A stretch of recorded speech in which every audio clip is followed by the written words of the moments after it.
Auditor politisi terjerat setoran.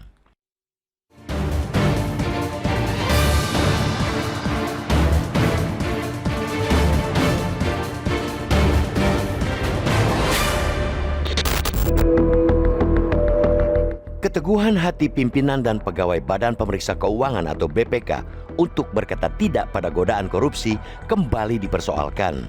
Para aparat di lembaga yang seharusnya menjadi pendukung pemberantasan rasuah di negara ini justru disinyalir terlibat praktek busuk tersebut dalam beberapa kasus yang berbeda.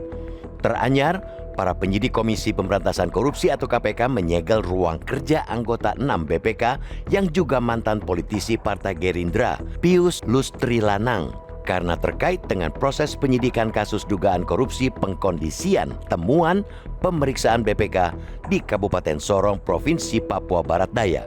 Dalam kasus ini, KPK sudah menetapkan 6 orang tersangka, termasuk penjabat Bupati Sorong, Yan Pitmoso, dan Kepala Perwakilan BPK Provinsi Papua Barat Daya, Patris Lumumba Sihombing. Dalam kegiatan tangkap tangan tersebut, para penyidik KPK mengamankan sejumlah uang tunai sekitar 1,8 miliar rupiah dan 1 unit jam tangan merek Rolex. Apabila Pius terbukti terlibat dan ditetapkan sebagai salah satu tersangka oleh KPK, maka semakin menambah deretan anggota BPK yang tersandung kasus rasuah ini. Pada awal November ini, Kejaksaan Agung menetapkan anggota 3 BPK, Ahsanul Kosasi sebagai tersangka dugaan korupsi proyek pembangunan Base Transceiver Station atau BTS 4G Bakti, Kementerian Komunikasi dan Informatika atau Kominfo. Mantan politisi Partai Demokrat itu diduga menjadi salah satu penerima aliran peredam perkara dalam kasus korupsi BTS 4G Kominfo yang diduga merugikan negara sekitar 8 triliun rupiah. Beberapa tahun sebelumnya, tepatnya pada 2021, mantan anggota 4 BPK, Rizal Jalil, divonis 4 tahun penjara dan denda 250 juta rupiah subsidi 3 bulan kurungan oleh Pengadilan Tipikor Jakarta akibat kasus sejenis. Mantan politisi PAN itu terbukti menerima 100.000 US dollar atau sekitar 1 miliar rupiah dari Komisaris Utama PT Minarta Duta Utama, Leonardo Jusminarta Prasetyo. Belum lagi sejumlah auditor BPK yang sempat terjerat dengan kasus korupsi ini, di mana biasanya berkaitan dengan praktik jual beli opini pada audit pemeriksaan laporan keuangan. Umumnya para auditor dan anggota BPK menerima suap dengan imbalan status wajar tanpa pengecualian atau WTP kepada laporan keuangan kementerian lembaga yang mereka audit. Namun demikian, sejumlah kalangan ternyata tidak terlalu terkejut dengan praktek penyelewengan yang terjadi di lembaga tersebut.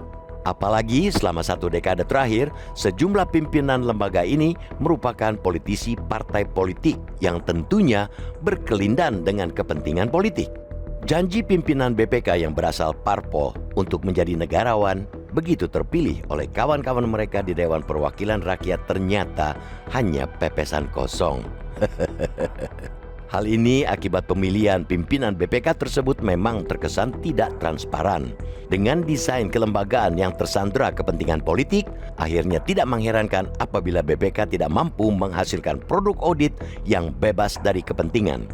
Konsekuensinya, terjadi kemerosotan independensi BPK, terutama dalam hal memeriksa akuntabilitas keuangan negara.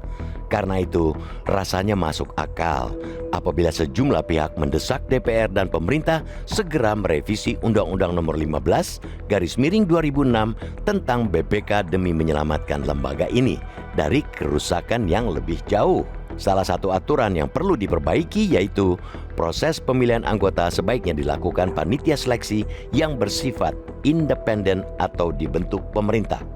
Memang publik tidak bisa melarang politisi melamar sebagai pimpinan lembaga audit negara ini.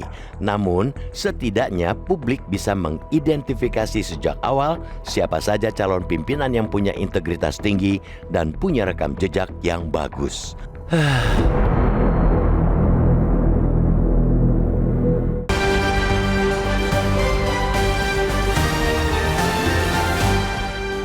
Jelajahi cara baru mendapatkan informasi. Download Metro TV Extend sekarang.